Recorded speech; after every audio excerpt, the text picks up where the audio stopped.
I'd like to preface my remarks by thanking the Macau Ricci Institute, Taipei Ricci Institute, and the University of St. Joseph for the opportunity to speak today. It's a pleasure to be with you all. The title of my presentation is Human Authenticity.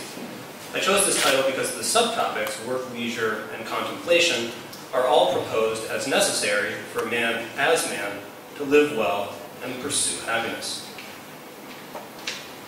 The context of this talk is Josef Pieper's seminal work, Leisure, the Basis of Culture.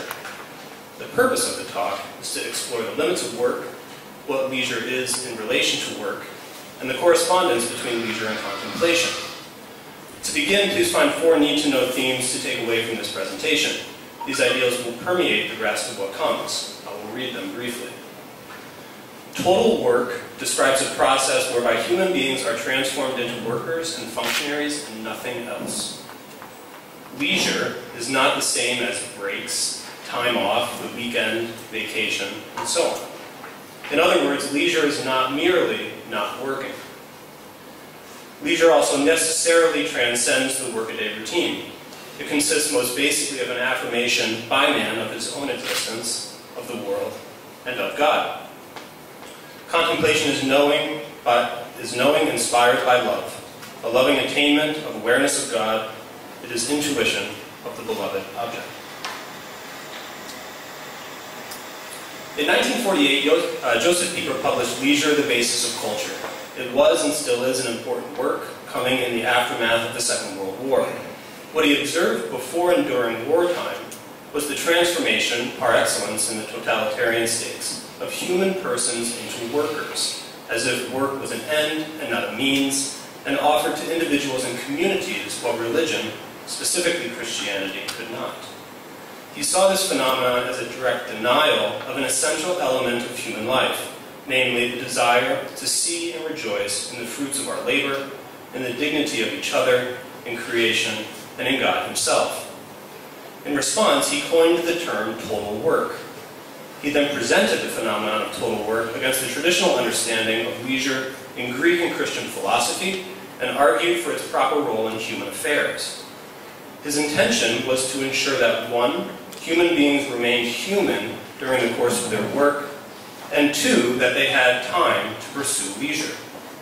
He concludes the book with a reflection on divine worship being the full flowering of leisure, which is the basis for his arguing that religion is central to the development of culture. To the question of what constitutes the world of total work, Pieper identifies 3 general characteristics. The first is the overvaluation of activity for its own sake. I included a rather insane quotation from Adolf Hitler to illustrate the extreme of this point. I also included the depressing irony of the entrance gate to the Auschwitz extermination camp, which says in English translation, "Work makes you free."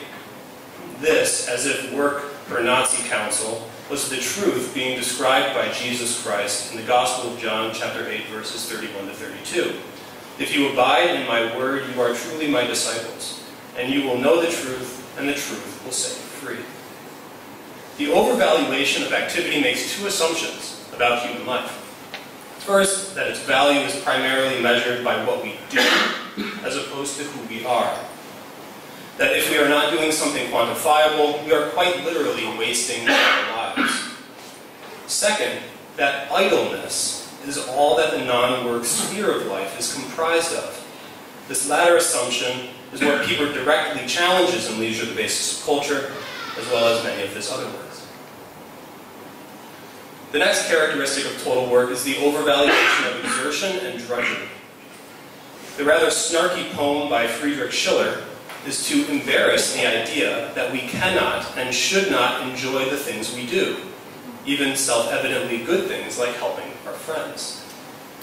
The quotation by Thomas Aquinas is to provide a corrective to the assumption that the value of an activity is based on its difficulty as opposed to its goodness.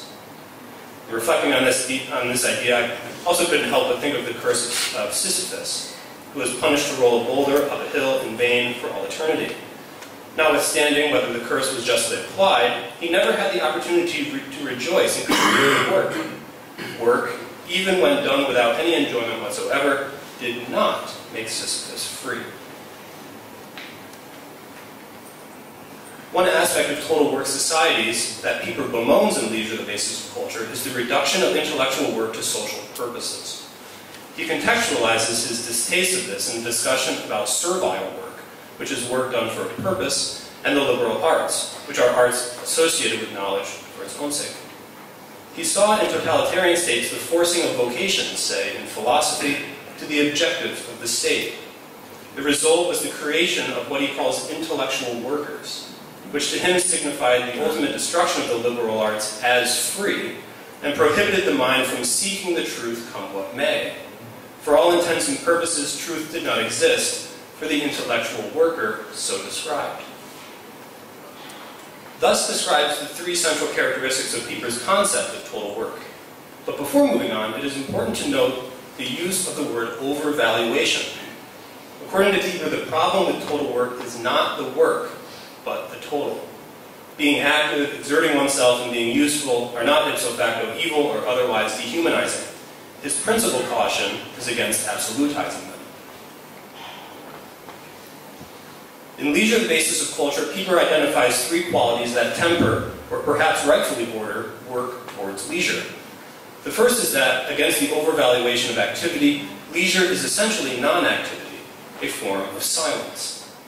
Imagine finishing your work, leaning back, giving a sigh of relief, and gazing appreciatingly out the window at a city street, a nearby park, or your backyard. Or completing a day of labor and meeting a friend for spiritual fellowship. These can be considered instances of leisure, in the sense that in them we are disengaging from industrial work and entering a space of receptive openness to the revelations of God and immersing ourselves in creation around us.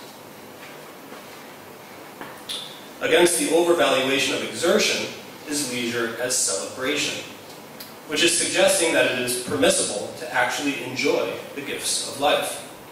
Leisure as celebration draws its energy from leisure as silence, which provides the soil for gratitude, appreciation, and even self-giving. True enjoyment in life is not by the sweat of one's brow, as the old saying goes.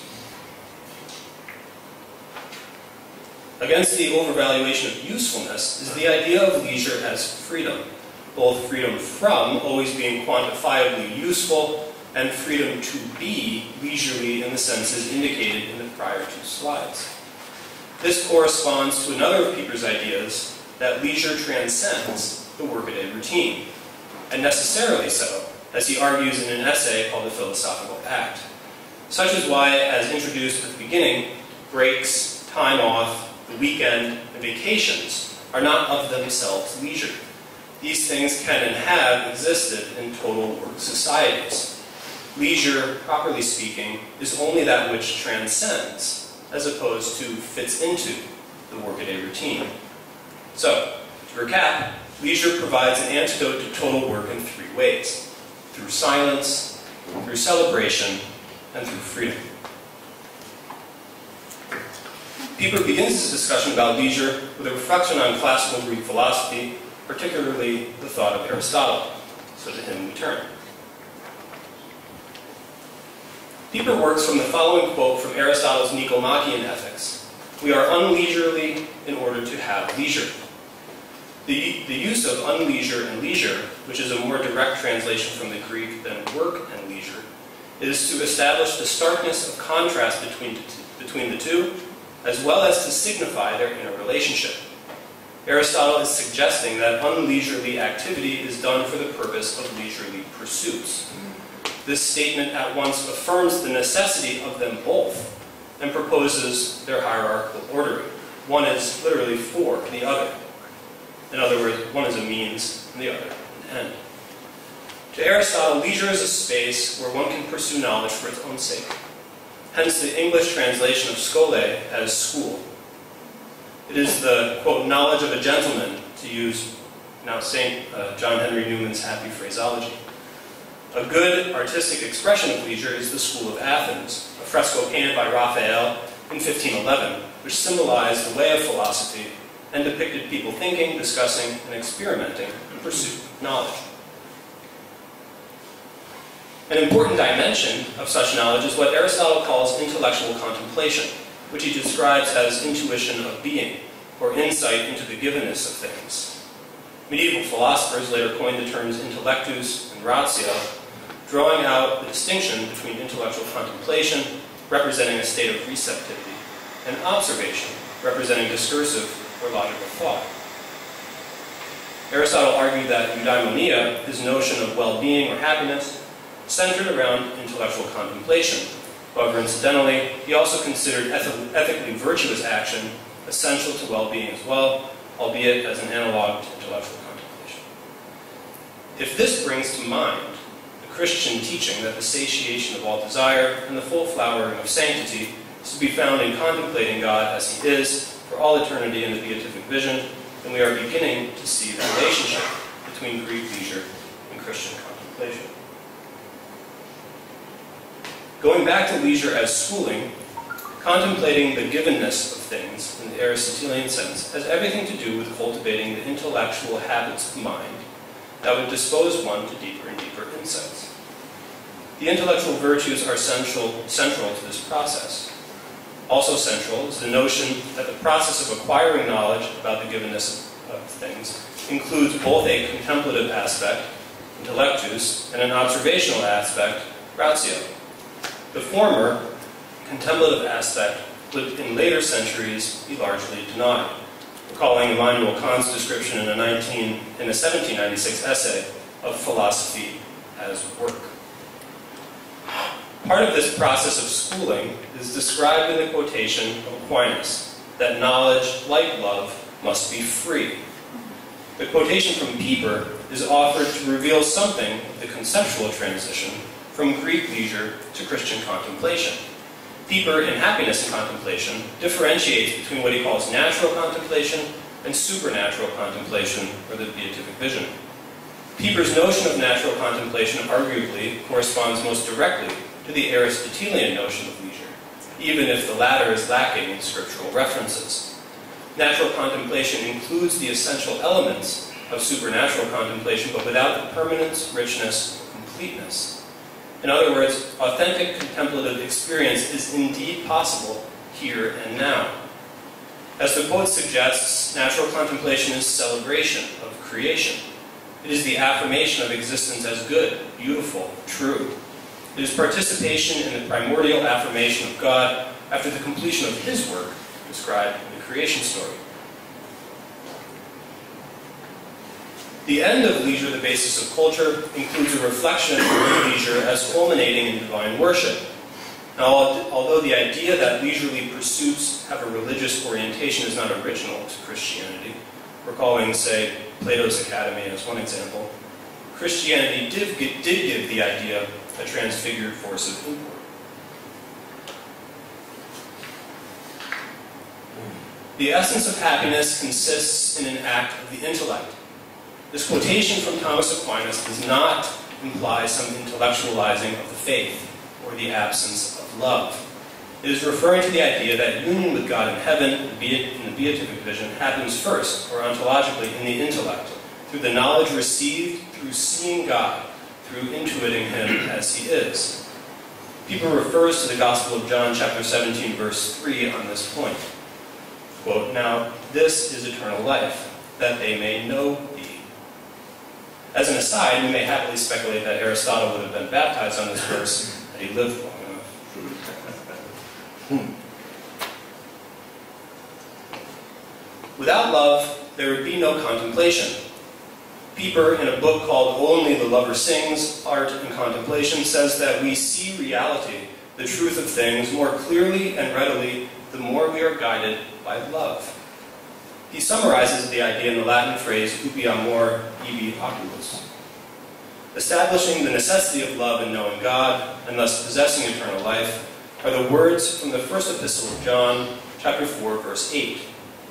Quote, "Anyone who does not love does not know God, because God is love." This suggests that in contemplation is the fulfillment of the commandment of Christ to love God and our neighbor for God's sake, as well as the resolution of any lingering strands of aspiration regarding the final end of leisurely pursuits. Finally, Pieper lays out 3 elements of contemplation. The first 2 have more or less been treated earlier in this presentation, but I'll say a word on the third point, about knowledge being accompanied by amazement. Pieper says that technically speaking, one can only be amazed if there is something about the object of our vision that is beyond our ability to grasp completely. If this brings to mind the infinity of God and why eternal life will never get, quote-unquote, boring, then I dare say there is much to look forward to.